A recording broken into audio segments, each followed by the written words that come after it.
The Prince and the Toymaker, bedtime stories for kids. Today we have a book named The Prince and the Toymaker, bedtime stories for kids. I think they're so pretty. I hope you guys really enjoy it. I love it. Please give this video a like if you enjoy it, and don't forget to subscribe for more stories. Thank you, reading. So, here we go. Once upon a time, there was a little prince who was used to having everything he wanted. He was so spoiled that he wouldn't let anybody have a new toy if he didn't have it first. So, if any child in the land wanted a new toy, they had to buy two and give one to the prince. One day, a mysterious toy maker who invented the most wonderful toys came to the land.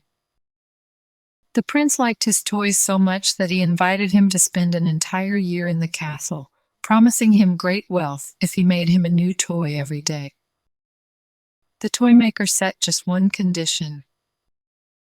"My toys are very special and need an owner who will play with them," he said. "Will you be able to devote a little time to each one every day?" "Of course I will," the little prince replied impatiently. "I'd love to." From then on, every morning the prince received a new toy. Every day it seemed that there could never be a better toy, and every day the toy maker delivered a toy better than the previous one. The prince appeared very happy. But the toy collection kept growing, and, after a few weeks had passed, there were simply too many toys to play with all of them every day. So one day, the prince put a few toys to one side, hoping that the toy maker wouldn't notice. However, when it was night time and the prince was ready to go to bed, the toys that had been put away lined up in front of him and, one by one, demanded their daily playtime. The little prince couldn't get to sleep until well past midnight because he had to play with every single toy. Next day, tired after all his efforts, the prince slept very late. In the little time left of the day, he had to get to know a new toy and then play with all the others too. Once again, he finished very late and was so tired he could hardly stop yawning.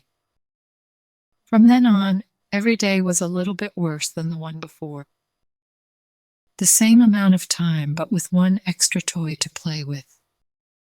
The prince was so exhausted and sleepy, he barely had the time to enjoy playing.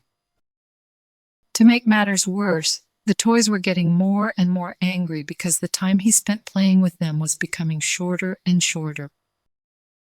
Within a few weeks later, he only had time to go from one toy to another, eating as he played, talking as he played, bathing as he played, and even sleeping as he played.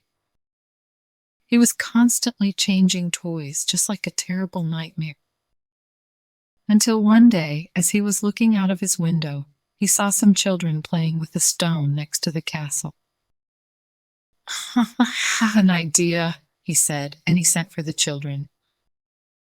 They turned up gloomily, wondering whether he would force them to hand over their stone, just as he had done many times before with other toys. But the prince didn't want the stone. Surprisingly, he only wanted them to play with him and share his toys. When they'd finished playing, the prince let them take home the toys they liked the most. The idea had worked. The prince could enjoy himself without having too many toys to play with.